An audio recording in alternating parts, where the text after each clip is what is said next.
Mayor Bauer. Here. Mayor Pro Tem Rennick. Here. Alderman Madray. Here. Alderman McDermott. Here. Alderwoman Jones. Here. Alderwoman Joseph. Madam Mayor, you have a quorum.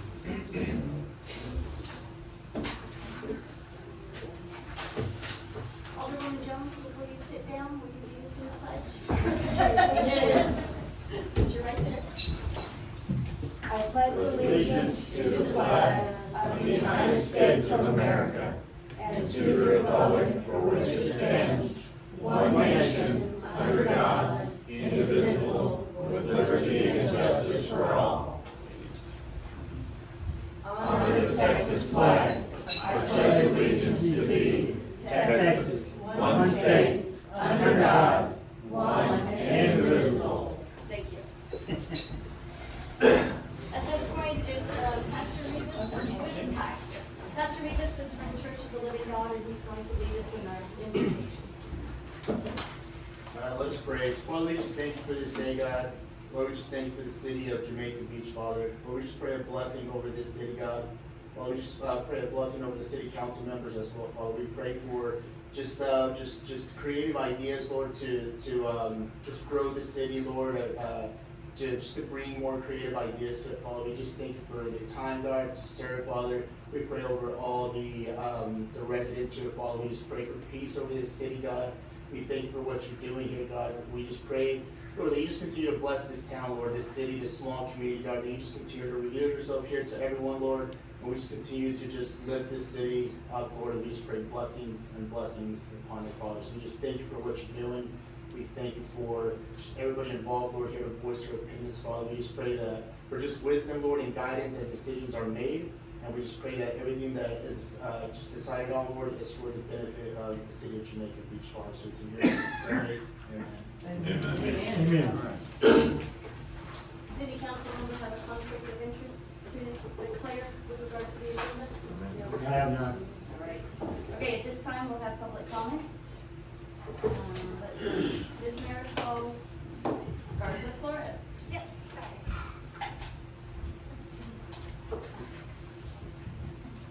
Hi, it's Marisol Garza Flores, 16613 Curtis. I want to read this, violation of equal protection.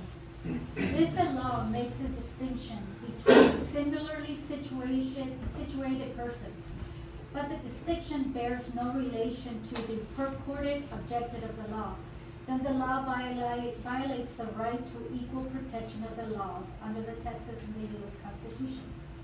In this case, the SDR ordinance presumes that people who rent out homes for less than 30 days can be treated differently than people who rent out homes for more than 30 days. However, the city cannot demonstrate a rational basis for that distinction. All landlords turn over sole and exclusive possessions to tenants.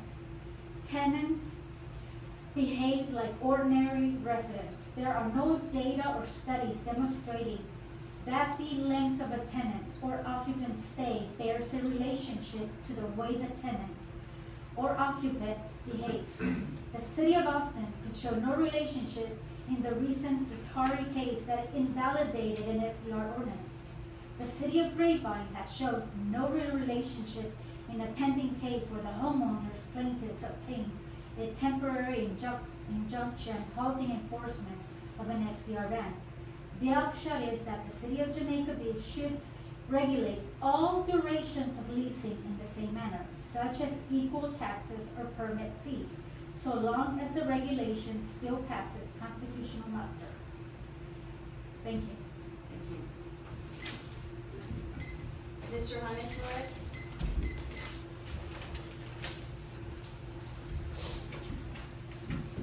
Good afternoon. Just a couple things regarding a question really. I saw that the noise ordinance is $500. Is that right? Yes, most of our ordinances are fined up to $500. And is that already been established that that's a rule and that everybody gets? That's been around for a while, or is that something new? Yes, the noise ordinance is. Noise ordinance is always $500. Yes. And most of our ordinances have a fine up to $500 that the And judge's then the discretion. new rules being proposed state that 2 citations of noise ordinance will give you a dead time of being able to rent of, what you guys were talking about, 12 months, 6 months, 3 months, what 6 is? months is in there right now. Okay, I guess my main thing is to express dislike or for that period of time. It just seems very, very excessive. 6 months, 3 months, even, it should be something, it shouldn't be any time at all. It should be maybe a penalty of a dollar figure, or maybe a week, or, because you kill the chances of anybody making any kind of money for the whole season. It's just not very fair. It's like, you guys are judge, jury, and executioner all in one, It just seems a little excessive that you can enforce something like that where what if somebody has a mortgage and I reach in my pocket, I got 25% going to Wolverton, I got 20% going to the government, and I can't even reach my pockets because then you guys are in there. It's like, it just seems, I just want to express that it's really, really a high fee, a high penalty. It should be reconsidered to be something different than that. Yeah, that's what I got. Thank you. Mr. Zachary Strickland? Good evening, everyone. Appreciate you guys allowing us the opportunity to speak to you guys. I'm here, 16564 Pelican Road, to speak on the topic of the short-term rental ordinance, specifically in regards to the 2-strike penalty that we were just talking about, with 6-month penalty. I think when I'm reading through your guys' ordinance and the way you guys draft these things up, I try and think about the intent and what you guys are trying to accomplish. And I think the goal of this penalty is to try and weed out habitual offenders or punish habitual offenders for certain things, whether that's a noise ordinance or different violations. And I have a couple problems with the way it's written today. I think, first off, I don't think 2 strikes constitute someone as a habitual offender, right? And then I think the second part of that is I don't think 2 strikes for different things is fair. So I think a habitual offender would be somebody who has 3 strikes for noise, or 3 strikes for trash, or 3 strikes for something else, and there should be some type of punishment. But an example scenario would be, say a guest brings a white trash bag to my property, that white trash bag is put out there, I get a fine for that, right? So strike 1. And then no matter how hard we try, no matter what rules we have posted up there, how well we vet our tenants that are coming into these properties, somebody goes in there and then they get a noise ordinance. So now I have a white trash bag, 1 offense for a noise ordinance, and I lose my permit for 6 months. It just doesn't seem like the penalty is matching the crime, in my opinion. It seems a little bit excessive, and I understand the intent, and so what I would ask is that you guys just consider, matching the penalty with the crime and putting some thought into that. 6 months just seems like a long time. So I wanted to keep it brief, that's all I had. Appreciate the format again, thank you. Thank you. All right, Mr. Francis, you had some emails in? Tyler Kringle, 16603 John Silver Road. I urge you to reconsider the noise ordinance 2020-2, which unfairly targets short-term rental operators and inadvertently penalizes the broader community.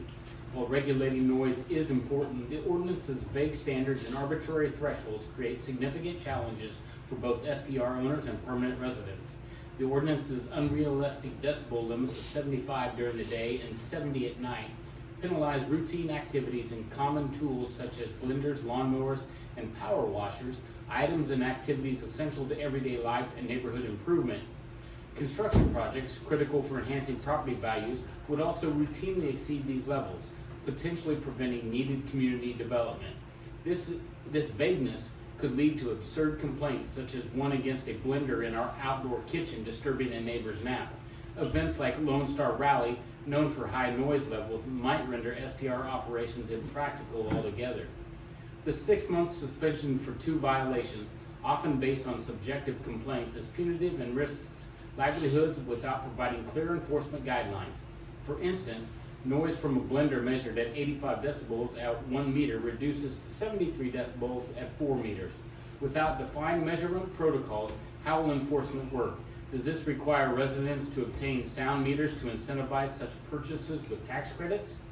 These questions highlight the ordinance's failure to account for practical realities, fostering unnecessary conflict between neighbors and exposing STR operators to arbitrary penalties. This ordinance reflects reactive leadership and decision-making rather than equitable, data-driven solutions.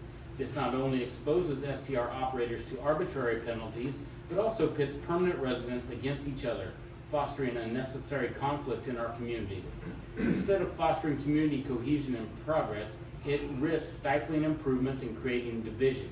I urge the council to establish clear, measurable noise standards, ensure penalties are proportionate, and balance enforcement with fairness to serve all members of the community equitably. Kendall, one moment, we seem to be having, we're not getting line feed. I'm on air here, does it show? Yeah, it's showing that we're on for 10 minutes, almost 11 minutes. Internet, Hmm? for the internet. Andrew's hearing just said it's hard to find this video. It's hard to find the video? Okay. Wait a minute. Hold on. Okay, I mean, I don't know that we can fix it at this moment, if, I mean, I It's showed showing on not here. in the usual spot. Yeah, it's not showing on. You're showing on? It's not showing on the page. On Facebook. Let me try turning mine off and on, just real quick. I don't know if that'll do anything or not. We're not actually going live. It's not showing us not live. Are you still showing off, Zach?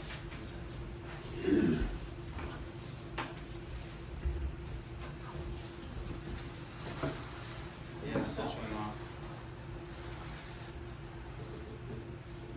It's on the city Facebook page, right? Uh-huh. And then we'll show that we went live.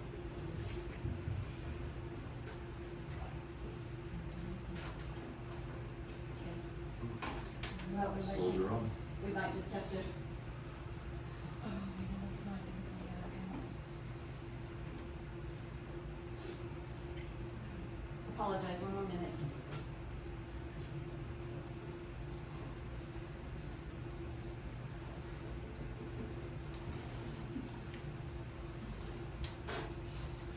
We had some problems earlier, but we thought we had them solved.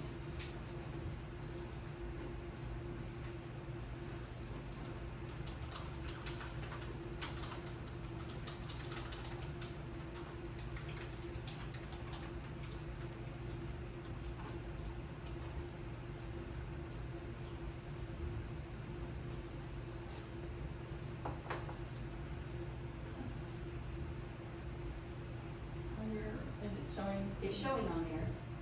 I can go off and on again. And just so you guys know, we have already reached out to a AV specialist, because it's in our budget to improve the sound and video capabilities in here.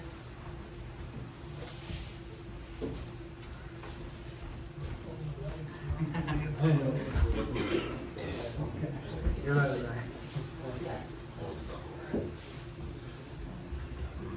Well, if you guys could see this rat's nest under my feet. It's well hidden. Huh? It's well hidden. Yeah, it's well hidden, Don't spill your water. yeah. Or move. I just flashed on and off. I'm here for that. It says on there. Huh? There we go. Are you seeing the live?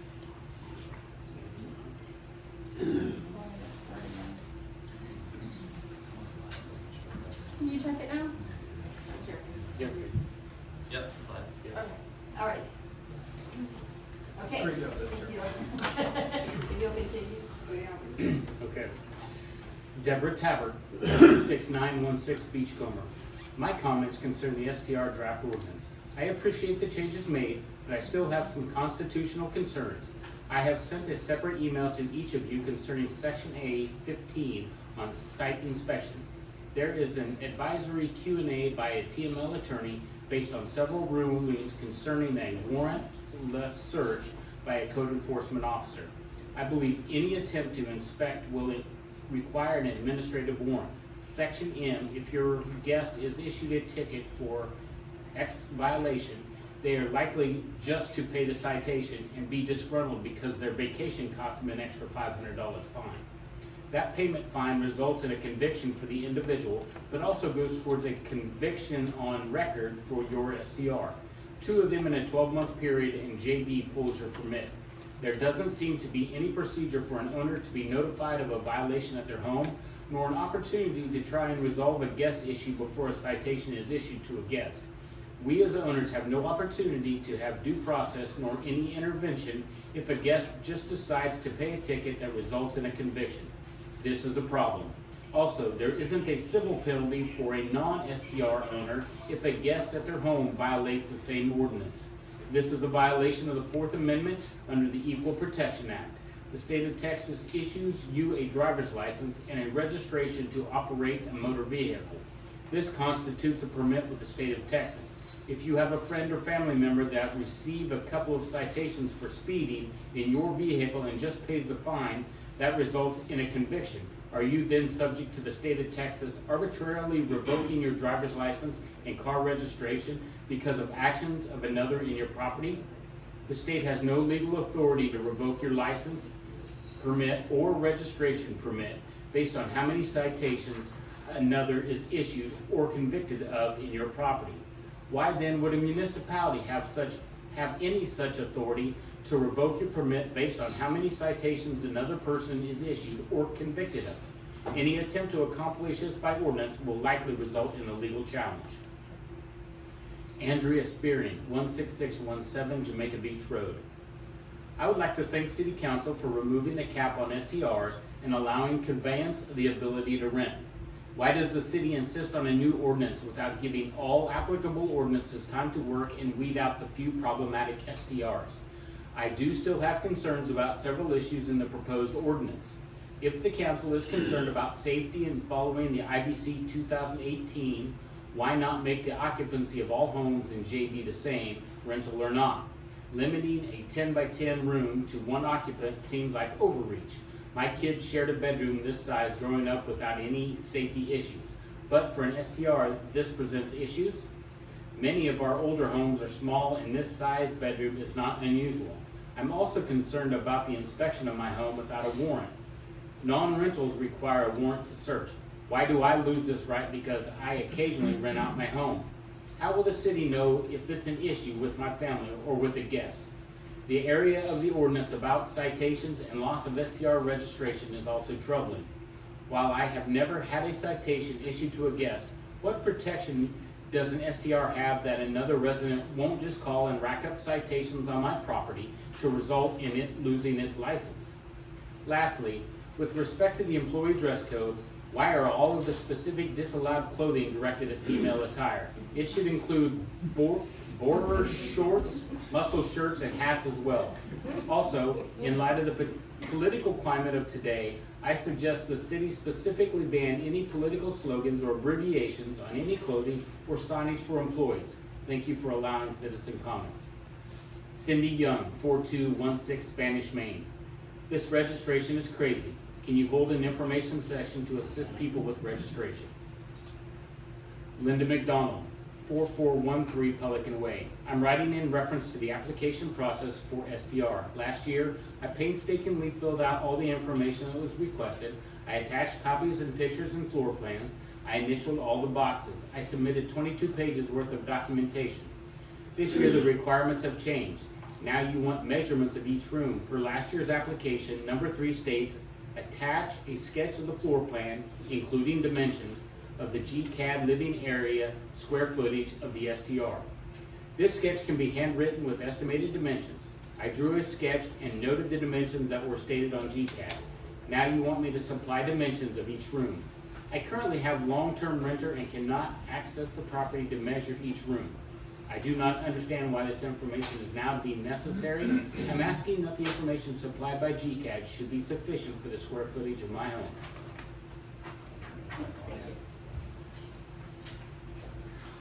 All right, next we have a special presentation of PD recognition from Ms. Heather Dansfield with the Special Olympics. So if you would come up and Chief.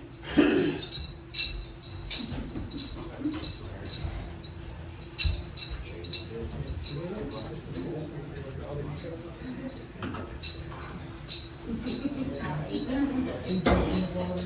He Look at jumped all in the those water. medals. He jumped in the water. We all got in the water. We need it.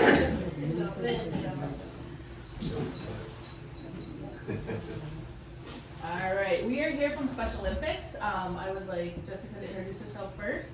My name is Jessica Rumble, and I do Special Olympics for the Pearland Sporting Clubs. Can we give her a round of applause, please? As you can see, Jessica does a really good job with Carolina Sporting Club. She is weighted down by all of her medals, and this is probably not even a quarter of what she has. So I think if she were to wear all of them, she would have had a hard time running up the stairs, right? Yes. So I'm Heather Danson with Special Olympics Texas, and part of our initiative is we work with law enforcement torch run. I'm the LETR coordinator, and one of the events that is epically known in the East region, which is in the greater Houston region, is the Jamaica Beach Polar Plunge. It is the only polar plunge in the entire East region and has ever been. So the challenge has been put out there. I started last year, I'm like, why are they the only ones that ever do it? So, however, huge precedent has been set. And unfortunately, this is from 2003, so we will be back in a couple months with 2004's winners, but in 2003, Jamaica Beach Polar Plunge raised over $10,000. They raised about $12,000 for the Special Olympic athletes, for the programs, and for everything that we do with Special Olympics. That money goes directly back to athletes in the Galveston area, Jamaica Beach area, as well as the greater Houston area with all of our different programs. And we really wanted to commend the entire police department, especially Chief. He's just done an amazing job, not only getting the word out, but social media, like that really just helps us with our mission, with our goal. Super lucky, okay, super lucky that it wasn't like this past weekend that we had to clear. So yeah, we were all like, oh my goodness. But you know, I think we had a great day. I think everybody that attended the Polar Plunge had a good time. Did you have a good time? Yes, Jessica would have stayed in the water for hours. But I think it was great. But we really just wanted to commend the chief and the police department and the city of Jamaica Beach for coming out. We had all kinds of community members there. All different bowling clubs were there. It's just really a wonderful place. And like I said, I just moved here recently. I love Jamaica Beach. I drive down here about every other weekend just to get a little bit of the beach because this community is fantastic. So thank you for supporting Special Olympics, our athletes, and all of our programs. We really appreciate it. Thank you.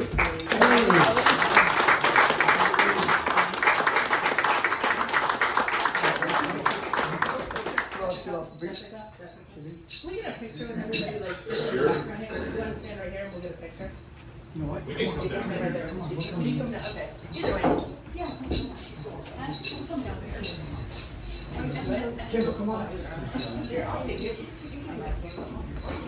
This is my mayor.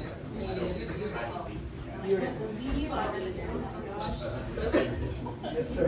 I'm standing next to someone famous. She's She famous. is famous. Famous. Yeah, famous and beautiful. There you go. Come here, Brian.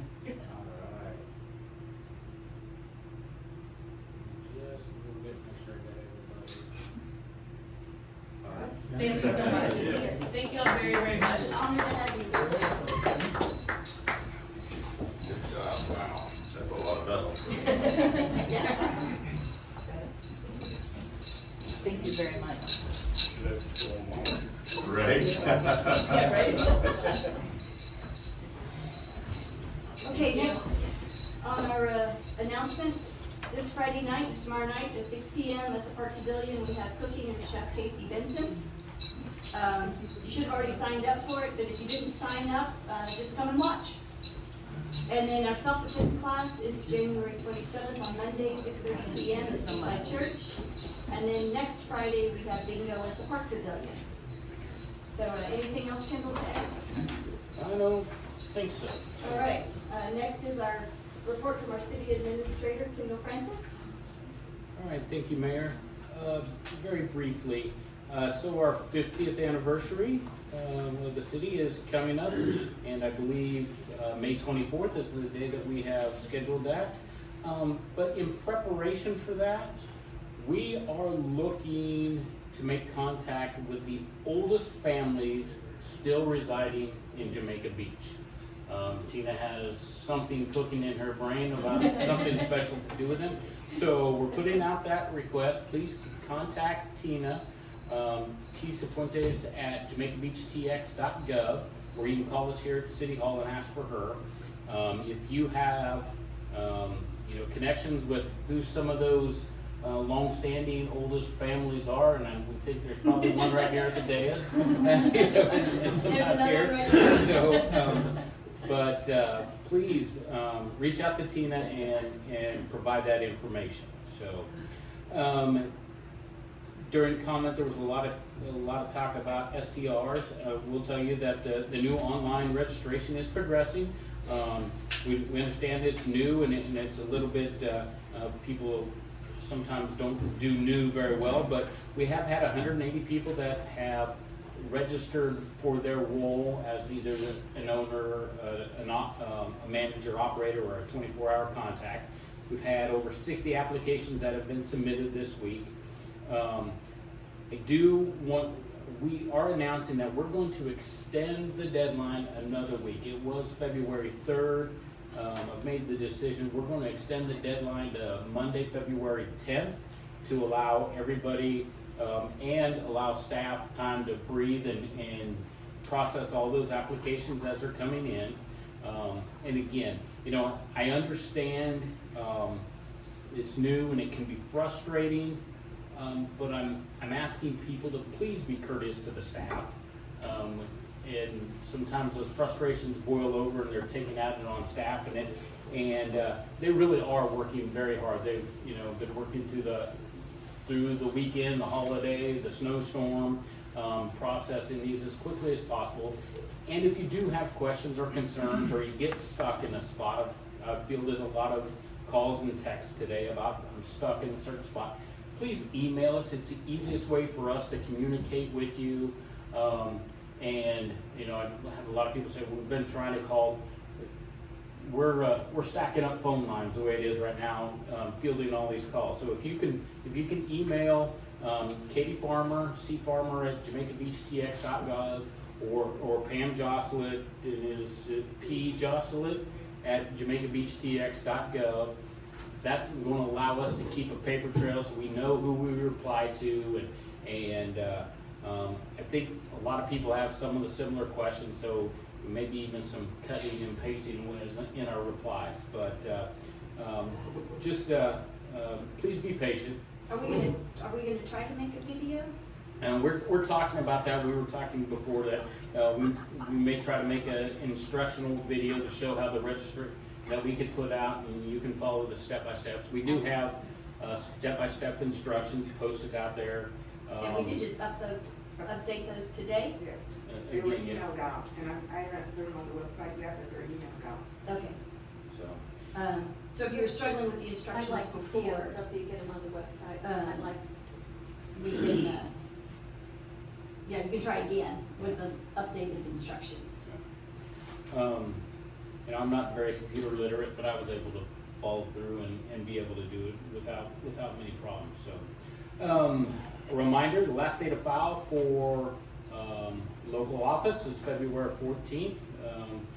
We have a mayor and 2 alderman positions that are up for re-election this term. And then Before you go, Kendall, I think we had one question. Yeah, can I ask the deadline? So like, my client, after our last meeting, did go under contract on a house, right? So if the deadline to register an STR comes before closing dates, what is the regulation on the time for someone to buy a property to register their STR? What deadline are you referring to? this is the deadline being extended. for getting re-registered and getting signed up on our new But new system. registrations can happen Anytime. Yeah, after the anytime. purchase. Yeah. Okay, cool. Thank you. Okay, yeah, We just anytime. needed some clarification there. Okay. Just before you set up. Yeah. Okay, and then real briefly, I want to try to give a quick update on some of the infrastructure, kind of where we are on several fronts with infrastructure. Also, I will be putting this out on the website in my Kindle's Corner probably tomorrow. It'll probably get posted. But just real briefly, and I think everybody's aware that Hurricane Beryl revealed some issues with our, most notably our wastewater system and our plant. I just kind of wanted to fill you in where we are on addressing some of those issues.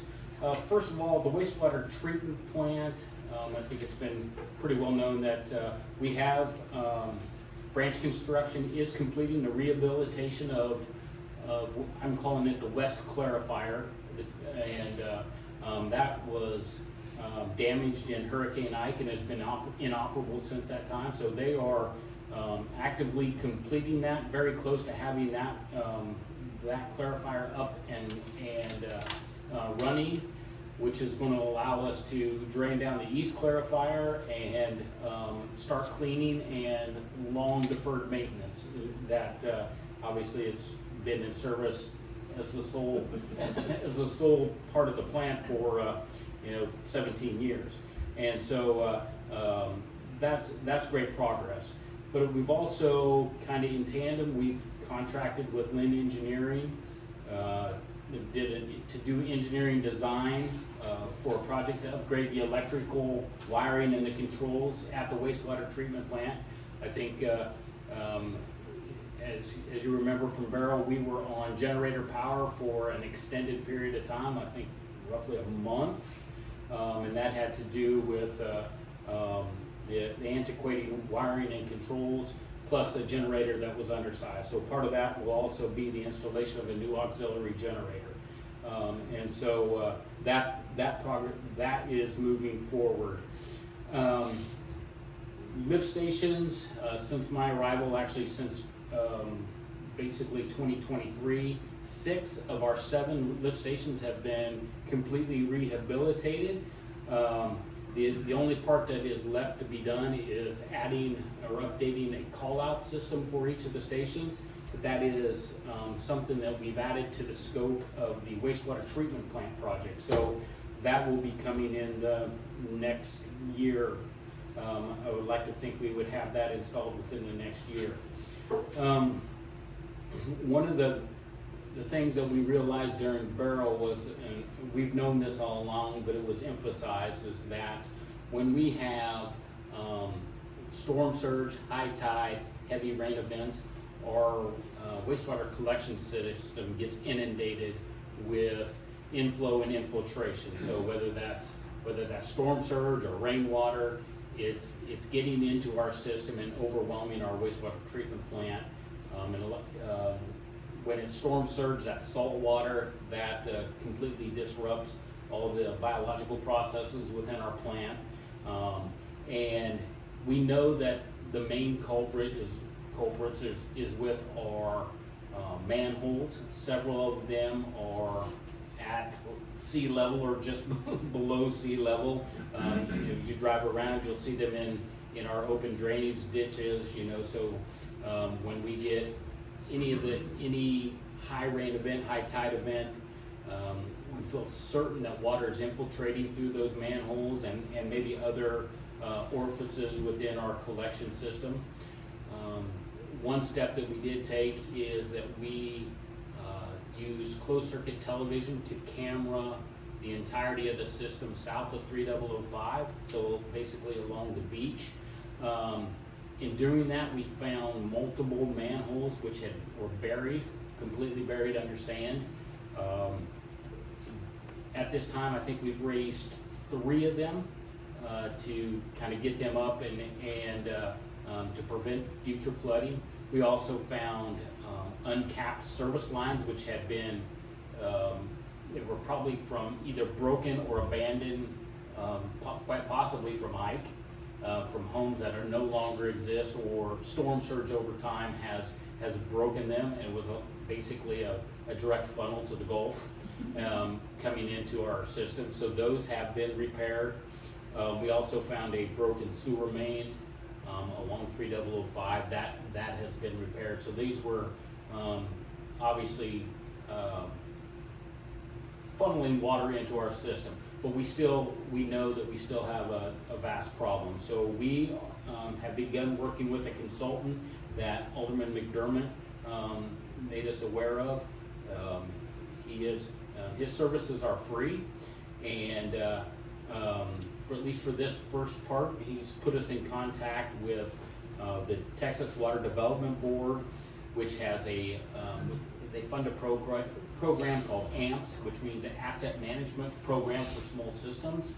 And they provide, I believe it's $100,000 towards providing asset management program for our city, and that would be to investigate our utility systems and develop critical needs for it, and we would then be able to have these GIS located, all the manholes, all the appurtenances. We would know where cleanouts were.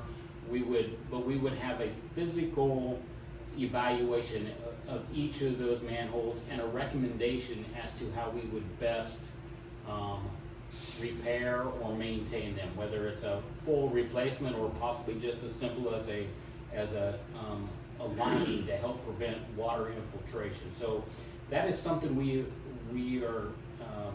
So that consultant has put us in contact with a couple of engineers that we've had. We've had one phone discussion with them.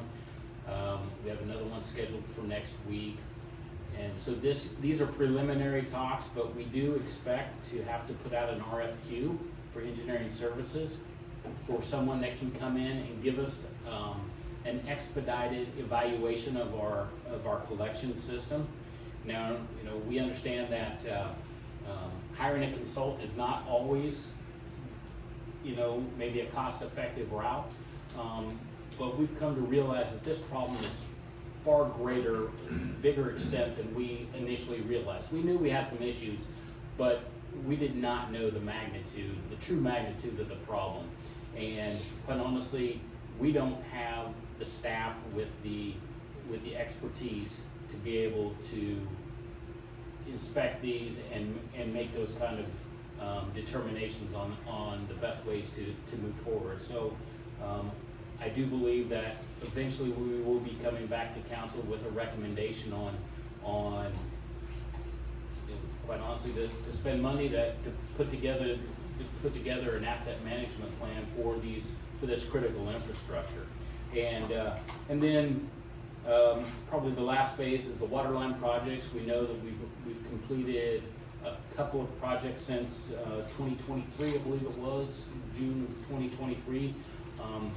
And council has already been discussing the possibility of engineering the remaining part of our water distribution system and to break that up into a certain amount of projects to allow us to continue to rehab and replace aging water infrastructure. So that's kind of where we are today.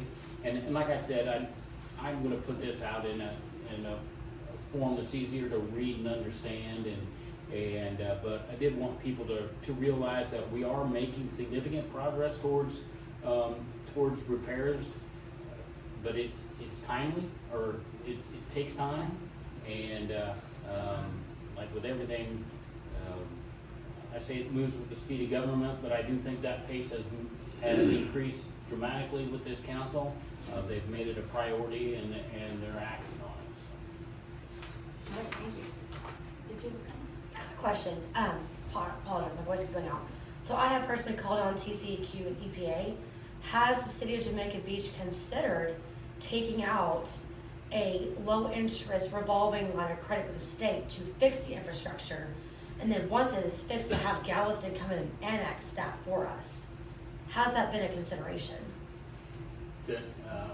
Yes, partly.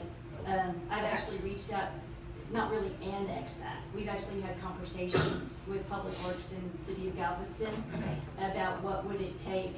We were actually looking at doing away with our plant and saying, they're making modifications to their Terramar plant and their Pirates Beach plant. Right. And so, what would it take if we were to reverse our lift stations and instead of sending them north to our sewer plant, send them south to 3005, and then most likely Pirates is the closest. So we have had those conversations. Okay. They've not progressed Yeah. overly favorably. Because you what I know, like when an infrastructure has work that needs to be done, millions of dollars needs to be put in, the city doesn't want to come in and take on that kind of a debt. They want to say, okay, it's been done and it's been fixed. Then we'll go in and we'll take over that debt, we'll raise taxes or whatever it has to be amongst the community for that. So I know Galveston won't take it on unless it has been fixed. So that is just the way around it. And I do have the say so on who can get you guys in contact to get that Oh, fixed. thank you, we would. Yeah, we would- absolutely. We would appreciate that, make sure I Yes. get with you, or if you could Perfect. We're email me. looking for money wherever money exists. My mother was executive director of TCE. Damn. Okay. Awesome. Yeah, yeah. I want to invest in this community myself. I'm looking to do it myself, so I'm excited about you guys. Awesome. Okay, perfect. Thank you. All right, what else, Kendall? That's all. Okay, we have no other reports from directors at this time. So at this point, we have a consent agenda and approval of minutes. So do I have a motion to approve the minutes from the regular city council meeting on January 9th, 2025? Do I have a motion to approve the minutes? Motion to approve minutes, please. Do I have a second? Second.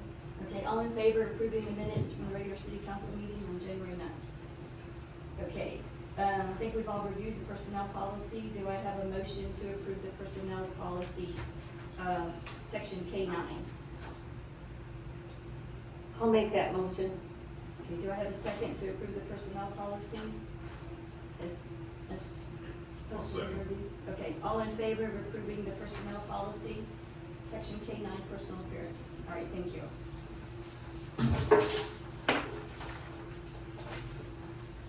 Okay, next is on to new business. So we have discussion, consideration, to take action on joining the Texas Municipal Retirement System. Oh, I always miss that. Comments, reports for members of council. I always wanted to jump over you guys. Okay, let's see. I actually think, Gil, we're on to you first tonight. I don't have anything. All right, Ms. Jones? I don't have, thank you. I don't have much, but to let you know that we've handed out 9,552 stars, so we're close to 10,000. I again forgot to get with you to give you 100 stars. I apologize, but I couldn't go out in this cold. I don't know about you guys, but I'll get with you, I promise. So we're this close, and so if you want to drop off stars, we take your flags. You guys might not know this, but we take the flags that have been flown, and we have congressional approval to repurpose them and give them as a token of appreciation to our first responders and our veterans and active military. So our little city of 1,000 people have done 10,000 in almost 3 years. So I think that's pretty admirable. Then they've gone worldwide. So I hope that by next month, we'll be able to say we've hit that 10,000 there. Thank you. Alderman McDermott? I don't have really anything other than, I apologize for being out the last meeting. I had a hernia surgery, which is also why I'm wearing sweatpants today. So I know that we've been talking about the new dress code. Can't wear jeans, right? I'm hoping in another week. Okay, Mayor Pro Tem. A couple of things. Last Friday, I made a 4-hour trek, leaving at 3 in the morning to go to San Antonio to attend a workshop for the Texas Municipal League, and the purpose of which was the topic of traps for the unwary. It was ethics and key legal requirements for elected officials. It was a really great seminar. It covered nepotism, dual office holding, abuse of power with city employees, conflict of interest, open meeting laws, ethics, use of personal social media, platforming. The details of this thing were very useful and very enlightening. So it was really worthwhile, and I got to network with a lot of mayors and council members from other cities. So that was fun, but it was a long day. So because I had to drive 4 hours back. And then also we had a meeting this week with HR Green. Kendall alluded to that. regarding the manholes, the piping. I like that outfit. They're very highly recommended, rated, held in high regard in the state of Texas for sure as an engineering firm. And they have, in particular, they have experience with coastal communities. So they had a lot of really good feedback for us, I found. And especially shocking to me was when I was asking them about piping and valving for this area because of the salty environment.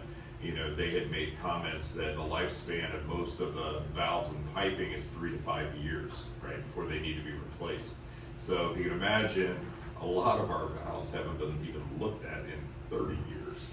So if anyone wonders, hey, why we always have crews, you know, out and doing this and doing that, what the heck are you guys doing? Well, I'm here to tell you, we're springing leaks all over the place because it's an aging infrastructure and no one's really done anything with it. So I really have to say hats off to Kendall for really driving our infrastructure agenda and keeping everything on task, because that's super important to all of us in this community, that you all know and feel comfortable that we're doing this and working with Sharon and myself and of course Gil, all of council. You know, we all know more than we did when we started, right? You know, so I just wanted to kind of make some comments on that, and that's all I have. All right, thank you. All right, now, new business. Discussion, consideration, and take action on joining the Texas Municipal Retirement System. And do I have a motion to discuss the TMRS? I'll make a motion to discuss. I second. All right. Kendall, I think you had new handouts for us, right? I do, and they're at your desk there, and I also have it here on the screen. So as you'll remember at our last meeting, Anthony Mills, the Director of Education for TMRS, was here to kind of explain what TMRS, Texas Municipal Retirement System, and he kind of went through the program and the benefits of joining it. Just a refresher for council and the public. Currently, the city is a part of a 401A style retirement where the city contributes 10% of an employee's base salary to the retirement program. There is no contribution by the employee. It's a flat 10% for the city. TMRS is a little different. There is both a city contribution as well as a mandatory contribution by employees. And they have 3 contribution rates, 5%, 6%, or 7%. And the city can elect to match that at either a 1-to-1 rate, 1.5-to-1 rate, or a 2-to-1 rate. And at the last meeting, Mayor Pro Tem Rennig had asked for some comparable cities, and I had sent out a list of the cities that within Galveston County and within about a 100-mile radius of Jamaica Beach as to how many cities were a member of TMRS and at what levels.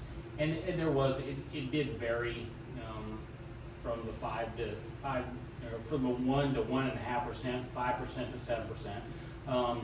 But you know, when we talked last time, I was recommending that the city would join at the 5% contribution level with a 1-to-1 match from the city. Since that time, you know, I've looked at the budget a little bit more, and in front of you is an updated actuarial. The one that was presented last time did not have 2 of our newest employees on it. It did not reflect personally my raise. It also did not include our part-time employee, who probably will not fall under this. However, I wanted that number included so that the council would know that that is the worst case scenario that we would have to contribute towards that plan. And so I've asked them to update that, and that's what is showing up here today and is what is in front of you. And you'll notice it's only at the 5% level, 1-to-1 or 1.5-to-1. I felt pretty certain that I could not recommend anything above one of these two options. And so I told them not to waste their time to update the numbers to reflect that. So in the packet tonight, I do believe, you know, that this is the best way for the city to move forward, to help keep us competitive, in making us an attractive place to work. And but the problem is, you know, when people signed up to work here, they were promised a salary with an X amount of take home, you know, and you know, now I'm asking that they mandatorily contribute to a retirement program that they didn't have to, you know, previous to this. So I am recommending that we join TMRS at the 5% contribution level, with the city matching 1.5 to 1. And I'm also recommending that we increase employee salary by 5% to offset the amount. It doesn't keep the employees completely whole, but it comes close to keeping them whole as far as the monies that basically their take-home salaries. As you'll see, it's reflected here in Plan 2. Currently, this is based on an estimated payroll of just a tick over $1 million. We have budgeted $104,000 for retirement for our 10% projected retirement contribution. With the TMRS plan, our initial annual contribution would be, at the 1.5 to 1 rate, would be $39,235. A 5% increase based on this $1 million salary is $52,000. So the two numbers together, and I believe I put that in I think I sent it to you in an email, what that number was, and roughly $91,000 total expenditures, in which, as I already stated, we budgeted for $104,000. So we're actually just roughly $12,000, spending $12,000 less. We're giving the employees a better plan. This is a defined, currently we're on the defined contribution. This is a defined disbursement plan. And additionally with this, employees automatically get a life insurance policy that's equivalent to 1 year annual salary, as long as they are TMRS members. Once they've retired, that reduces to a flat $7,500 life insurance disbursement. So even after they've retired, it continues to provide a benefit to them. And I think I've probably reiterated everything that I know to tell you, and so I guess I would just answer questions. Well, I know I was surprised when I went out and looked at the list of cities. I was expecting to see a lot more 1-to-1, and there was only one 1-to-1. All the other cities were contributing, and the majority of them were at the 1.5 level, with the sprinkling of 2. So I agree that going to the 1.5 to 1, because it's within our budget, It does help keep us more competitive. with the rest of the cities, and we're still under budget. Yeah, the thing that I would also tell you is, this can be adjusted. You know, we talked last time about just dipping our toe into the water at the 1-to-1, 5%, and as we saw how this played out, we could increase that as budgets allowed. But like I said, when I really crunched the numbers and saw that the budget does allow for us to do what I'm recommending and actually come in under budget, I think it makes sense to start at that 1.5 to 1 percentage. Like I said, it helps keep us a little bit more level playing field with our competitors, and other municipalities are our competitors when we're trying to recruit for qualified people. Exactly. I like the idea of the 5% pay raise to offset the mandatory 5% contribution, because would seem not right to force someone to take a 5% pay cut, right? But don't we have 2 open recs for employees? How would that affect the total budget? Didn't we have like I know 2 people we tried to hire and they were Yeah, supposed to. so open, we they are never did. fully staffed currently, Cool. and that's part of the reason that old actuarial did not reflect those 2 positions. Any other comments or discussion? No? Right. So do I have a motion to approve? Oh, yes. Is Mr. there a Baker. vesting period? Yes, it is, it's 5 years. 20 years of service at any age, or age 60 with 5 years of service if early. Well, that's retirement eligibility. That's retirement eligibility. But the vesting would be, how long do you have to be here to collect your 401k, right? Your full Wasn't it contribution. 15 years? Vesting is 5 years. It should be around 5. The vesting is 5 5 years. years. 5, okay. Yeah. 5 years, That's backwards. yeah. And at that point, you're, You still get to keep everything you put in, Put you in. just don't get the match unless you Yes. stay for the vesting. yeah, you don't get the match and you don't get all the growth either if you don't stay the whole time. You only get the growth on your own money. Right. Mayor, I'm a little confused about how the 5% raise, okay? Because when we give a COLA, at budget time, it just starts to, every year pile on top of each other. So is there a way that we can give them the 5% as a one-time 5%, but it doesn't, I'm not sure of the word I want, but it doesn't increase on each other? Well, in our strategy meetings, one of the things that Kendall is tasked with is to, kind of develop those job descriptions and promotion and advancement opportunities for increasing.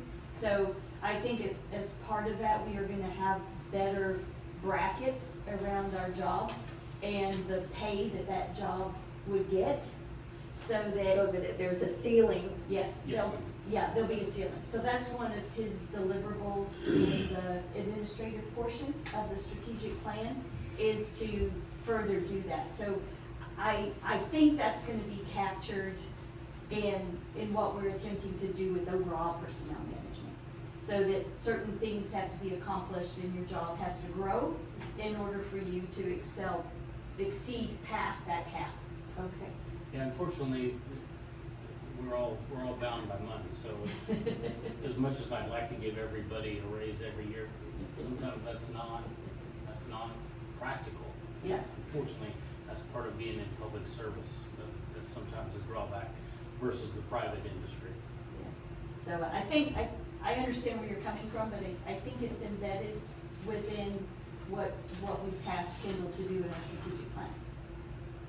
To prevent, I mean, if somebody's here for 30 years and they're doing the exact same job they did the day they walked in, and the day they walked in, they were making, $30,000 a year, and then the day they walk out at age 65, they're making $130,000 a year, even though they're doing the exact same job, just because there were all these constant, growth. And maybe I should clarify, this is a one-time 5%. Yes. So they're not gonna get another 5% increase next year.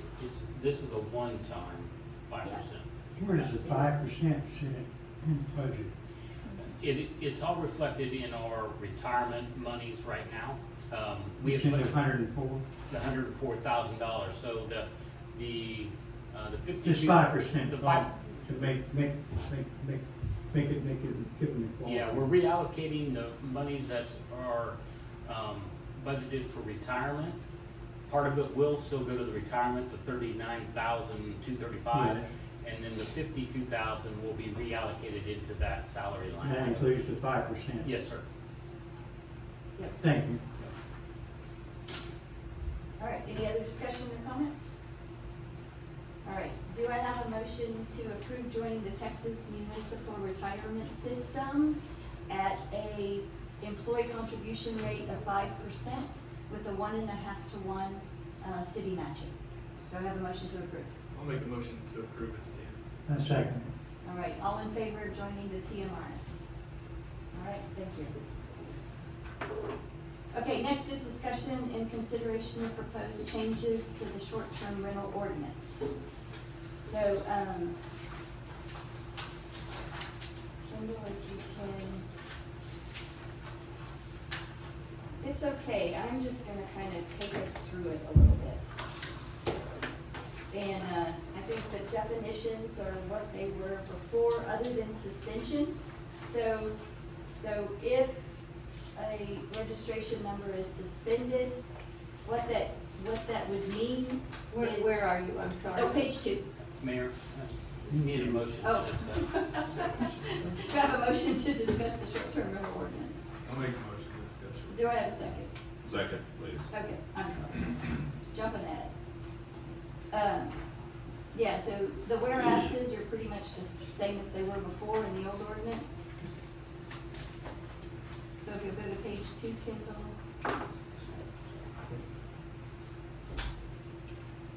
On J, the other definitions are the same, but under suspension, we added a definition of what suspension means. It would be that the registration number is temporarily suspended.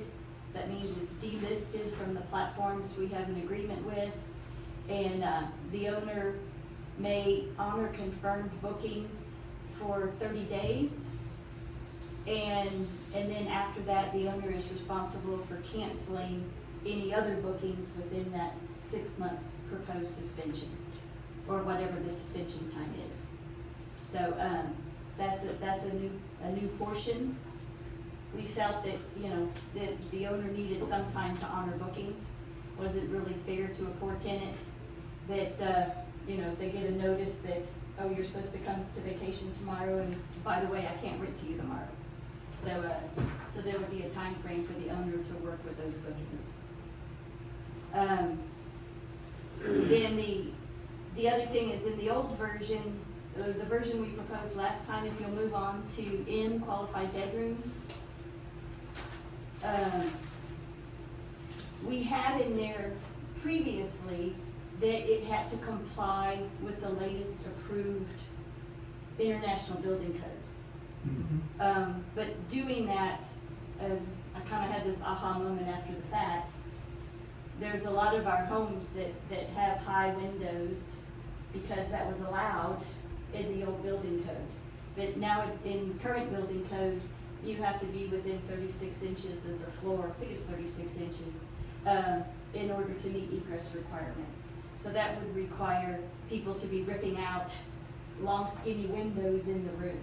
So we modified it to just say, that it must have, an entrance door and a secondary egress point to outside.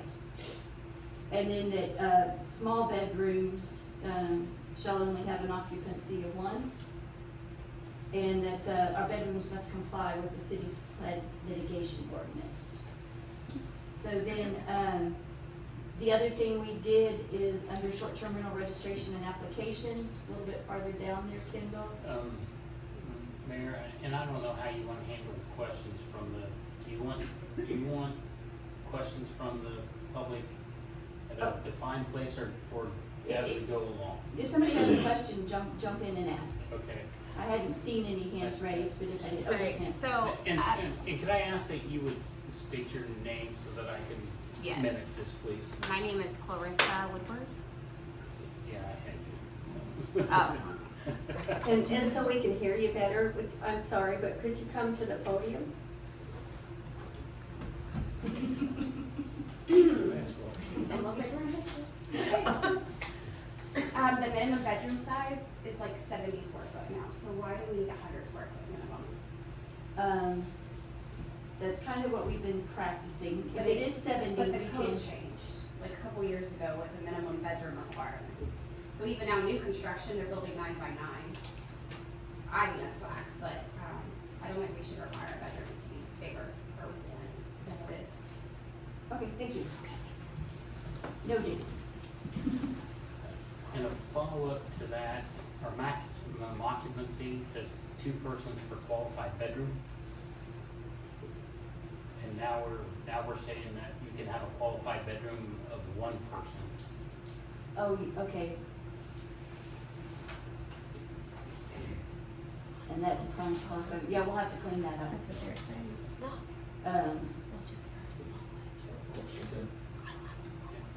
Is there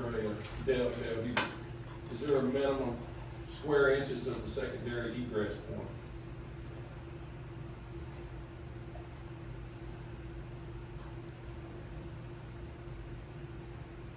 Yes, it needs to be per, I mean, most other city ordinances actually just specify a secondary egress point.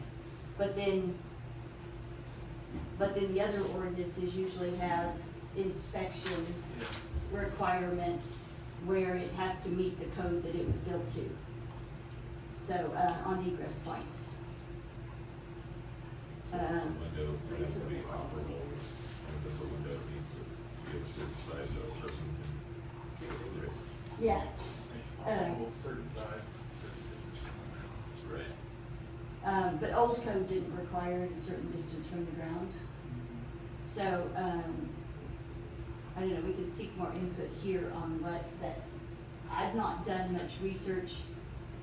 I didn't want to get into where we had to go verify what year it was built to what code it would go to.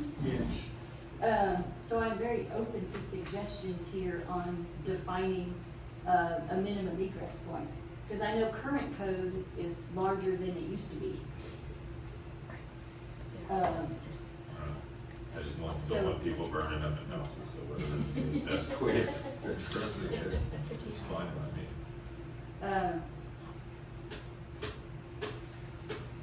And of course, how are you going to, you can see a window from the outside, so you don't have to go into the home to see, to check for a window egress, right?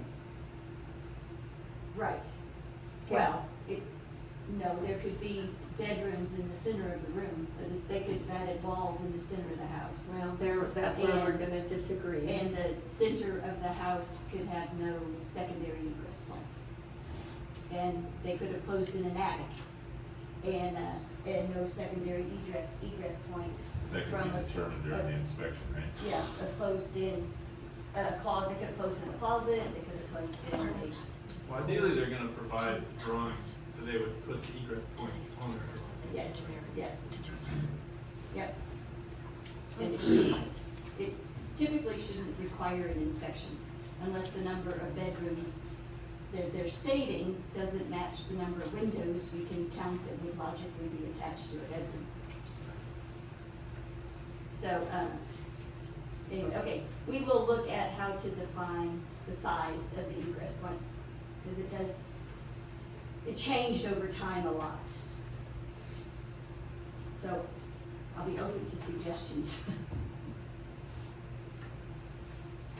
Without having to go build a case history on every house and what code it was built under. Yes, ma'am? So what, how did you guys come up with the number 1, only 1 person? You got an egress point, so you're safe to get out, 1 person can get out, or 2 people can get out. I mean, a queen fits on 100 square feet. I guess, why 1 person only? No, we had just talked about that. Standard building code is to be classified as a bedroom, it has to be a certain size. And if it's, less than that size, it doesn't count as a bedroom. No, but I Or you think, can only have why one the limit person. of 1 person in a 100 square foot? Can it be 2 people? Well, I don't understand. Well, that's what we were just talking about. I think we're gonna change that. Okay. Okay, and we will investigate how to define the size of the opening. Yes, Marisol? Real quick, how did you guys come out in the portal to actually put on the square footage of the bedrooms on the sketches? Why did y'all come up with that when even the Galveston County Appraisal District does not require it on their portal? Why Jamaica Beach, when everything here is based on Galveston County Appraisal District, living area, Galveston County Appraisal District, blah, blah, blah, blah, blah. According to this, is mentioned a couple of times on this ordinance. So why would you put SCAD, who came up with, oh, let's make sure that that room, I know how big it is, when Galveston County doesn't even require that of Galveston. Thank you. Well, a lot of it has to do with just general property code, without defining size of a bedroom and, you know, looking out for, you know, making sure that we're not cramming way too many people into a small space. But like she says, the GCAD just says, this is the living room, it's, you know, 1,500 feet. But then you're asking, the city is asking for, room sizes and measurements. How can you, if you're asking for room measurements, how do you, I don't see how you can, for both, for GCAD. We just ask a sketch of the layout to make sure that the room dimensions somewhat align with the overall square footage. I know you find it hard to believe that people fake sketches, and in this many square feet, they're gonna say they have 5 bedrooms, right? But if you do the math, you can't have 5 bedrooms. So if they actually have to put, you know, rough dimensions of the bedrooms, you can see if it logically makes sense or not. Also verifies the egress point by Yeah. showing the windows from here, we can see those from outside, these are both bedrooms over. I think it's the egress code. Galveston County We really have to make Appraisal sure. District is taxing the square footage of the home, not the square footage of the apartments or bedrooms. All they need is square footage. Yeah, So they're not interested in how many bedrooms you've got. They're interested in total square footage. Right. Well, we That's are what they're interested in how taxing many for. bedrooms. Yeah, and we need to make sure that the bedrooms, the rough dimensions given make sense in that square footage. Yeah, but my question is, that even though you're saying it's a appraisal district, but they're basing it, all of the dimensions on the Galveston On County total appraisal square district, footage. on the square footage, so why did they come up with, oh, now I need square footage of every room? Because we're not interested No, in but taxing. it's more Galveston County appraisal, everything, you need to go through it and read it. And everything is based on the Galveston County appraisal district, and So they're that- way off of it. So it's, No, you're wrong. it's here for the purpose of us validating that the house can accommodate the number of bedrooms specified, And the egress matches the bedroom. and the egress matches the bedrooms. Yes, ma'am. I just want to provide a little bit of clarity, because there are some houses that miraculously have 0 bedrooms reported on the Galveston County Appraisal District, way more often than I would like when I'm running comps. And we are talking about 2 different entities. The appraisal district is for taxing purposes on living square footage. Also, it'd be nice if they added deck square footage. If you guys have friends, that's a seed that I would like planted. Versus occupancy and rental potential with income based off of bedrooms and size, with how many bunk beds you could fit in a bigger bedroom versus a small one. That would be nice. Yeah, because there's some properties on GCAD that show that it's downstairs built out as storage, right? And that's not true, and they're claiming that there's bedrooms there, so we have to verify that. The information a lot of times doesn't match. And we're just trying to be fair and figure out what everybody's doing and keep everybody honest. Yep. The next thing that we changed from the previous ordinance was, before we had asked for, Pam, help me, the name of the entity is listed on the Articles of Incorporation. We had asked for the Articles of Incorporation, and that doesn't always provide us the registered agent. So we cleaned this up to be able to provide what we actually need to reach the owner, which is the registered agent. We're LLC. Huh? We're LLC. We're on A1. Yes, Can we backtrack to N? Because, so I do design floor plans also, right? And I have like I have 2 houses under construction right now where one of them has 3 queen beds stacked, queen over queen, has its own ensuite, but it's like a huge 30-foot room. you're gonna have custom houses like that with custom built-ins, and if we're limiting 2 persons per qualified bedroom, I mean, it would be But then silly. it's +4, right? +4 total, but if you have pull-out sofas and you have a game room and a living room, those 4 could be used up then, and I have a 6-bedroom, 4,500 square foot under construction where I have 2 built-in bunk beds, and while that's not in Jamaica Beach city limits, we do have properties that could have similar remodels done to maximize occupancy. So is there a way for us to rethink maximizing the occupancy per bedroom We're based off of a actually square very footage? generous compared to most of Texas. Most of Texas is 2 persons per qualified bedroom plus 2 additional persons. We But bumped it up to most 4. of Texas is not coastal, and most of it is not completely geared towards a second home market like Galveston is, where we are building beefier homes than typical. You know, so when you get into that 3,000, 4,000, 5,000 square foot homes, like some of these bayfronts, it's a disservice to some of that square footage to only allow 4 to 6. I mean, if it can fit. A 3-stack queen bed sounds like a Marine barracks more than a. So Texas vacation property, home. Texas property code allows for 1 extra guest per 60 square foot. So maybe we could adopt the Texas property code, which regulations in order to be able to fit the occupancy that they believe that we should be able to fit. Well, This is actually already approved. This isn't a change. Yeah. I'm just asking This if is- it could be considered, because I do think it's a disservice to the bigger homes. Nothing has been Yeah. approved, has it? Aren't we still discussing the ordinance? That's on the existing ordinance. is That's what on the he's existing talking about. Yeah. Okay, so, the next change we have is on page 4.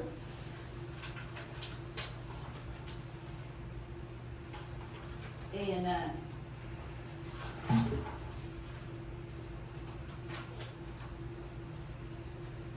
B is actually, I don't think that was changed. Maybe it was reworded a bit, but basically, when you get a short-term rental registration number, you will be getting a new registration number every year, and the program will email you your occupancy, your registration certificate that then needs to be posted. And then C is new. This is what we agreed to last time, that failure to pay the annual operation fee within 60 days of the due date will result in expiration of the corresponding short-term rental registration number. Once it's paid, you'll be reinstated. I'm gonna take you back to number 15, about, and just voice my opinion again, about, this is a 4th violation, 4th Amendment violation, about the, to granting permission, to the owner for an on-site inspection. And I just wanted to add that to here.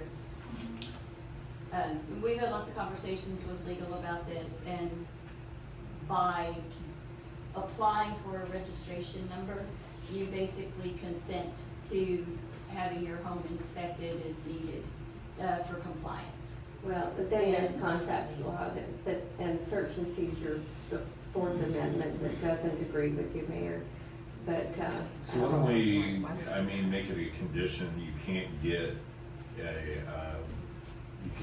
your license until you have an inspection.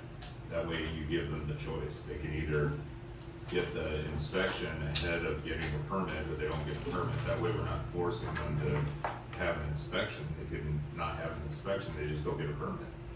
I don't think that's a 4th Amendment violation, so well, that's then. I think we stop it that way. Then it's a deed violation, because there isn't anything in the deed that says they can't. No, but we're we gonna put it can- by ordinance. But we can regulate, cities can regulate, STRs, but you can't impose on the right of the. Sure we of- can. We of make it a constitutional condition. rights. I don't Of believe con- it. of constitutional Show me in the rights. Constitution where that It's a is free. civil, it's a civil right, it's a civil liberties. Show me. I don't know what you're talking about. I don't agree with that whatsoever. Well, I brought it up several times here, and I'm just reminding you that As I this said is before, it's a condition. You don't have to get, Voluntary. it's a voluntary condition. You don't have to get an inspection, but you will not get a license unless you have an inspection. Oh, boy. No, you can't do that. And I think, That's a violation. the, Of? so, Property rights, that's an infringement of property rights. so, You have to know this. I have to know this. Yes. A lot of cities doing it. No, they don't have, they're infringing, they don't have somebody like me so I that's think, questioning it. I think the answer to this is, like I said, it was approved. It's causation for litigation, we you're give 30 discriminating against an SDR and a regular homeowner, We which give when 30 they have the same property rights. We give 30 days notice to the owner if they'd like, I think most of them will be very happy to comply. If they're not happy to comply, we can issue an administrative warrant to go, because we have reason to believe that they're. So where in here do you have that it will have an administrative warrant? We won't automatically have it, we have it in here that we give 30 days notice. I suspect that 95% of the people who are operating short-term rentals, if we have reason to suspect, they would be, come on in. We give 30 days notice, we give a basis for that. Or we have complaints, that there's some serious safety concerns on this rental. And if they're not willing, anytime I can go ask permission. Right. And that's what I'm doing here, I'm giving 30 days notice to come in and inspect. If they choose not to do that, then we're not gonna knock their door down. We will go get we've got a municipal judge and Or we'll we go could get pull an the permit. administrative warrant. Then we would just, So we don't you go in, can't- but we pull the permit. Can't do that. You can't do that. There's Saying you can't do that, it's not. Everybody said that you can get an administrative warrant. It was even mentioned by one of the callers. I think Deborah Yeah. Tabbert said to use administrative warrants. She And made that I suggestion. brought that up several times too, and I'm perfectly fine if you do an administrative warrant. But I think we can first just nicely ask permission to go inspect. And we're But not even gonna ask permission to go see it, unless we have reason to need to go determine the accuracy. Plausible cause. Yeah, determine the accuracy of the Yeah. inspection.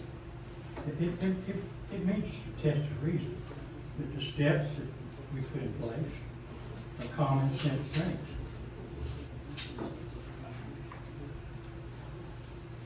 They're very reasonable. So how do you wanna write that in? No, I think Or is it implied? stays as is. We're not gonna go knock a door down. No. If an administrative warrant is required because people don't want to, grant that permission, We can Yeah. have it written as, no, we've got to have it written in there. So we can't just we will imply that change it. shall to may. The owner may grant permission to the city within 30 days notice. And if they don't want to, because they don't wanna be helpful, then we can get an administrative warrant.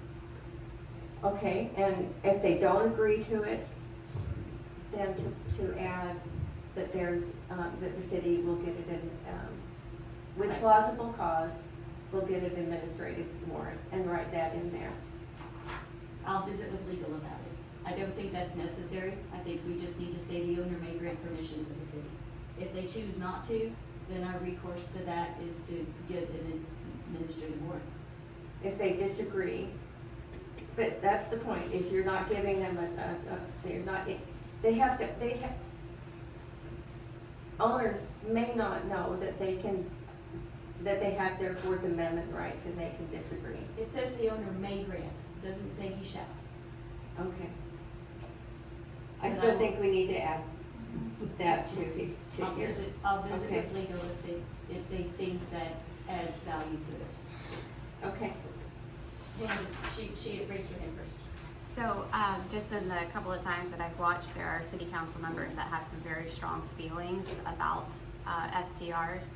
and you just went to a meeting where we talked about an abuse of power. Can there be a limit of how many of these inspections can be requested by the city within a 12-month period to alleviate any stress on owners of there being an abuse of power from the city? Like, we're doing once a quarter inspections for I what? can't even see it being that Not every. warranted But there's that two- often anyways. I mean, but Because I'm with So you. then would it be Renewed, it gets harmful re-inspected to- once a year, is that what it is to get your license, just once?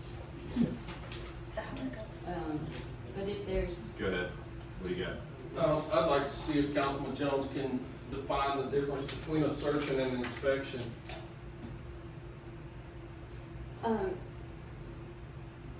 A search and inspection, Yeah. it just still comes down to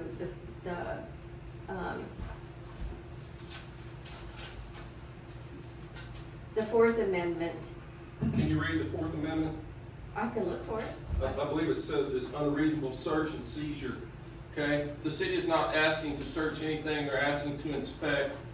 And the Same reason they thing. ask to inspect is Same thing. because a lot of the homeowners who built out lower units and stuff without permit, and who are doing things in their homes without permit.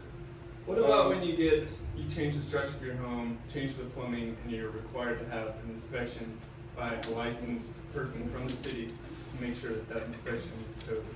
That's not violating the Fourth Amendment. Anytime that the government wants to come into your home, it's a violation of the Constitution. Do you know the Constitution basically What about was city written, inspection? what, please don't You interrupt didn't, me. you didn't answer the question. You guys do started. keep talking Please over don't her, and it's interrupt quite me. disrespectful. The basic You're Constitution, supposed to be talking. But you're talking over her repeatedly and cutting her off, and and, it it's happens not all good for the them. time. I was waiting on my answer. I'm The professional. difference The between Constitution- inspection and search. The Constitution is basically telling the government to stay out of our lives. That's what it comes down to. And I got that from Chris Ann Hall, who is a constitutional attorney and has spoken in front and argued in front of the Supreme Court. And this is where I'm getting my information from. We can't, and we are opening the city up with having these kind of suggestions and opinions. We are opening the city up for for a lawsuit. Can you tell us what unreasonable would be, Ms. Jones? Anytime that you want to come into my home could be unreasonable. Anytime. But yet, you could rent your home out and it's not unreasonable for anybody in the public who decides to rent your home could come in. I give them permission, but I don't give the government permission to come in anytime.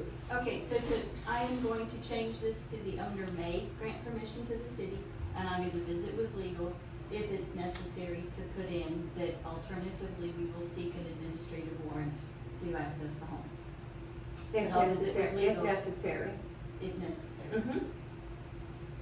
Well, no, I'm not gonna put it necessary. I'm gonna say, we will seek an Put it like- administrative what really warrant is. to search. It's up to the judge to determine if inspect. it meets the Right. criteria of And you also necessary. need to have plausible cause. And the judge knows what an administrative warrant is and what's required for an administrative warrant. I don't have to spell out his requirements and his role in this document. That's up to the municipal judge. Okay. Second to That should satisfy what you want and. It's not what I want, it's what the Constitution demands. Okay, so next we're on 4E. All you gotta do, keep signing. And it just talks about that quarterly reports are required. And even if there's no activity during the quarter. We just wanna make, the way our system works, that way it looks that everybody has done something at the quarterly level. And if we haven't received something, then we know we need to go look and find out why they haven't submitted their reports. I.e., they haven't paid their Stay taxes. long term, should not, because you cannot stay long term for like 2 weeks. The next thing we did on F, short-term rental registration number shall expire. Make it then 2. Madam Mayor, was there something left off from that last sentence on E? Oh, I think it was just a, Just didn't get deleted? yeah, Okay. thank you. A short-term rental registration number shall expire if the city does not receive the required hotel occupancy tax payments within 60 days. And that's the date the tax becomes due under Texas law. So, that basically matches when the payment is due with the state. And I think we need to go back and change our hotel occupancy tax reporting requirements. The state is actually on the 20th, I believe. And ours is on the 15th. But it's not in this ordinance, it's in our hotel occupancy tax ordinance. So we've at least given the penalty period to line up with the state requirements. And it's on our list to go clean up that hotel occupancy tax reporting one. The other thing is, we're allowed to charge a penalty if the tax is not paid in time, and G is basically all covered under Texas law.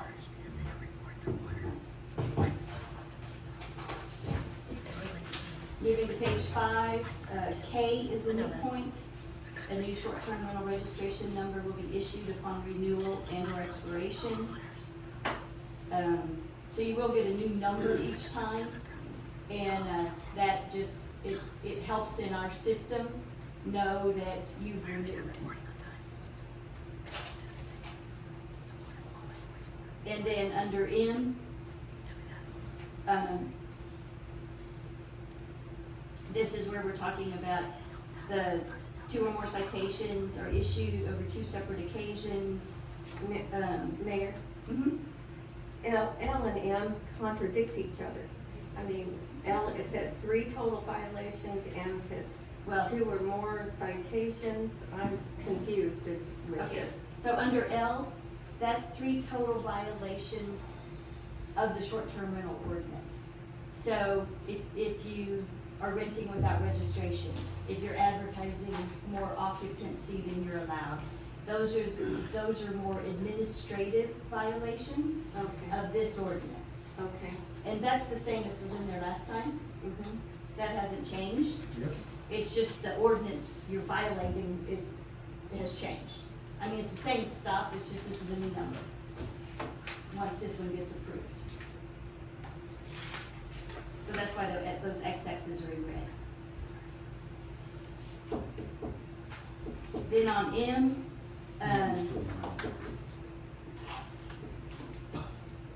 we're actually gonna kind of hold discussion on M a little bit. I recognize after comments from people that we need some form of an appeal process.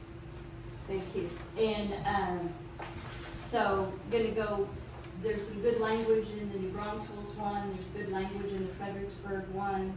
So, gonna work with legal to get some ideas and wording on an appeals process for this. And also we've been hearing a lot of comments, and one thing in answer to, I think it was Mr. Strickland, we really hadn't, when we talked about it last time, we decided a violation of trash wouldn't apply. And mainly because it would be too easy for someone to go drop a white trash bag in front of the house, or throw litter in the house, in front of the house, just because.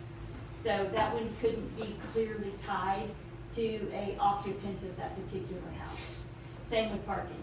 Mhm. So it's hard to say that person parking illegally in the street, which house he's actually associated with. So trash and parking are not considered in this. It would just be our noise ordinance. And looking at Mr. Kringle's comments as well, Tyler's, we recognize our noise ordinance needs some improvement. So, that's kind of part of it also. So for right now, we're gonna table this one because some of the comments I got over the last few days, we do need an appeals process in here. before we really consider what this means. Sure. Then going on, Mr. Flores, I think you brought this up last time, and I think I answered it last time. We're taking out providing the local 24-hour contact person name and telephone number on the registration certificate. That's up to the individual homeowner if they want their occupants to have that number. It somewhat clashes, taking that out clashes with B3, because on B3 it says, Well, they the still, owner, it says it has to be provided. Yeah, it has to be provided, it's just not on the certificate. Oh, right. And basically what that is saying is that every STR owner needs to have a 24-hour contact number that the city, police, EMS, whoever can have access to. And it's provided on the application and that number, and we'll have a file of that. But the rule is that that person has to be able to answer within 60 minutes. Most cities require them to be on site within 60 minutes. But we're just saying they have to respond by telephone within 60 minutes to help resolve any identified issues at the site, at the house.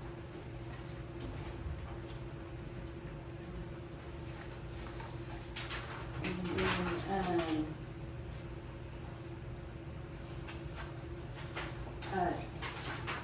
F is highlighted, if you move to page 7. Number F. This is one that is in an old ordinance, but we actually think it needs to be removed. Because we don't actually have control over platforms. We don't have the right to impose penalties on them. We don't have a contract with them. Huh? We need part of it, but just not The whole thing? not the because they last are sentence. collecting the taxes. We need the first sentence, just not the last. Right, thank you. Yeah. Thank you, Pam. So we're gonna remove the last sentence? Yes. And then, the next thing we put in was, sign requirements, that nothing advertising. The only, what would be allowed was a 12-inch by 18-inch sign, allowed to be posted on the house. Or I could say on the property, yes. I thought we had said that the name of the house was okay. It's not on the list there. It says a sign with the rental property name, Oh, sorry, it's not highlighted, yeah. I missed it. and here again, I wanted to make sure council knew, we talked last time about putting a QR code on it. Mhm. But do we want a QR code on it, or just a telephone number? I would think a telephone number would be more than adequate. That's what I'm we're pretty after. old fashioned still, I want just a phone number. Pretty unattractive as well. Okay. But, you know, there's young people that are into QR codes, so we've got to offer both. Well, I don't think it's, the problem is, I mean, we are People can have trying, that option. we are trying to limit, or trying to put constraints on an owner's ability to rent from their own platform, where we don't know they're renting, and we have no way to verify that they're paying taxes, because we don't know they're renting. And our tools that help us go out and find what they're renting on don't pull up individual sort of privately owned platforms. A phone number, they can still do that, but it's an extra step. They have to call a phone number, and then they can tell them, go to my site. But the QR code will take them directly to pictures and the site, and it facilitates them getting around the system. So that was the purpose of limiting it to just a property name, right? And then people could search for it, but it was brought up that doesn't really always take you to the site. And if y'all remember correctly, in the last ordinance, we actually wanted to require that they post their registration number And, 24-hour contact. the majority of people said, oh no, I don't want my home being known as a rental. So I don't like people knowing it's empty most of the time. So, before, they didn't want it.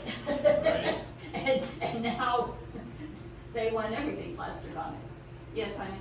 I had brought up the QR code because it would be pointing, in our case, Wolverton does everything, so it'll point to Wolverton. You know, it's not pointing to us directly, it's gonna go through the channels, so we can pay. But the phone number would go straight to Wolverton too. Yeah, but then, I mean, but if you choose a telephone number, it can go, like you said, it can go anywhere. I mean, it should be allowed, the QR code. My understanding that you're saying it's not allowed? We're discussing it. We talked about it last time. I mean, Does anybody know, do the other platforms, will they link to the QR code or So can't they? any website or URL can get a QR code created for free. If you're talking about regulating for the purpose of tracking, I think that you are safer going through a QR code because that forces to a landing page where there would be then like whatever you call that computer address, like there's like a record of a booking versus if you call, because I have a client that one of my clients does on-site property management, and he could definitely say, Apple pay me the $1,500, and it would never go through the website that we created for him through Owner Res, which allows you to not have to pay the 8 to 14% that Airbnb and VRBO does. So if your goal is to track it better, you too as the city would be able to scan the QR code and make sure it's going to a valid website. You could have that website as part of your It's easier to enforce, really, you know? requirements, but I think that a phone number, which when we talked last time, it would be no phone number and it would be a QR code. I do have, if you're still concerned about that, adding that phone number creates more risk in what you're talking about than the QR code. I would just say, the reason that I'm against the QR code personally is because then somebody from the city is gonna have to go around and check them all and say, are they in compliance, is it going to this? I mean, and it's that? not, it's And so 20% of the houses and it's a camera, so it's not that difficult to do. Yeah, small But when step. you've got 350. A phone number is gonna be a lot more difficult. Most people don't like calling. So if it's going to be signage allowed where it creates an avenue to allow booking, your QR code is safer because it gears towards a landing page. The purpose really is not, I don't think it's for, we're trying to facilitate people renting their houses. It's Well, that's what I that's had not the- brought that's up not- I don't last think that time. should be the purpose. The purpose You is weren't your house is here. on fire and we need to call the owner or call somebody. Right, and that's why that phone number So would to be me, registered. The purpose of it is safety and, so people can report things, not, I wanna book that house. Right. Okay, That's but my concern. one of the things that I brought up last time, and you may not have watched or listened to the recording of it, was there is a percentage of drive-by marketing that could help owners to increase their occupancy. Because you could be staying at a shack and decide next year I wanna go do a canal, and while you're here in town, you drive around and see which houses I wanna book. If you just have a name of a house, it could be a second home, it could not be a The point rental. of the QR is not to drive up rentals, it's to manage Safety. rentals and safety. We're For not- your to make a side basis, of it, not passing an advertisement. For your side of it, but not the, when I came in last time, it was, we're not gonna have any signage, and I thought that that would be a disservice to the homeowners who could be making money. Occupancy is down, our tourist dollars are down, the economy here is suffering, especially in Jamaica Beach, because you only had this much, and the rest of the West End was torn down with power lines. So we had so many businesses across the island have to close because they didn't have money coming in. Why would we then not create avenues for increased economical growth here Okay. with I as think simple we've as a moved it QR to code? conversation. Yeah. Thank you. Okay, so, yeah, we will decide what to allow. Can I And make then one that's final the- comment on that? Yeah, one more comment. Yeah, sorry. So, just to clarify, the reason, I know I heard the safety angle from Mr. Brandt and Pam, but that wasn't the reason that was discussed last week. The reason we were discussing last week was the aesthetics of it. That you did not like it's ugly, and I agree. You know, like in Hawaii, they got nothing but no signs. Everything's low, there's no buildings, hey, I'm all for it. And I don't like the other signs, like, Right. box whatever or I know. whatever. So that's why I said the QR code is small, we were talking about aesthetics, we weren't talking about safety at all, when we were trying to stop it. Yes. Okay, thank you. All right, so that's kind of, so next steps on this is I'm gonna circle back with legal and clean up a little more of the language, get an answer on administrative board, some language on, appeals. All right? So, I think next is my mayor's report. And I think I pretty much made the comments I wanted to. Other than I'll reiterate on the STR registrations, we do appreciate your patience. And, reach out to the city, they will answer. And I do think, Pam and Katie, Ms. Jocelyn and Ms. Farmer are gonna work on putting some kind of video together that we can put out to help people, through the process. And also, Pam, will those directions be posted tomorrow on the Yes. website? They've been emailed to all of the lists we have. We recognize, we still don't have 100% list, because some emails have probably changed. Well, We have, I think there's only one that's bounced back. Okay. And I've reached out to them 3 times trying to get a valid email, so. okay, pretty valid, Pretty okay. much everybody should have gotten an email this afternoon. So that those updated instructions are out there, and then they'll also be posted on the website. Okay, so at this point, do I have a motion to adjourn To executive to session. executive session? I'll make the motion to adjourn. Do I have a second? I'll make the second. All right, thank you, folks.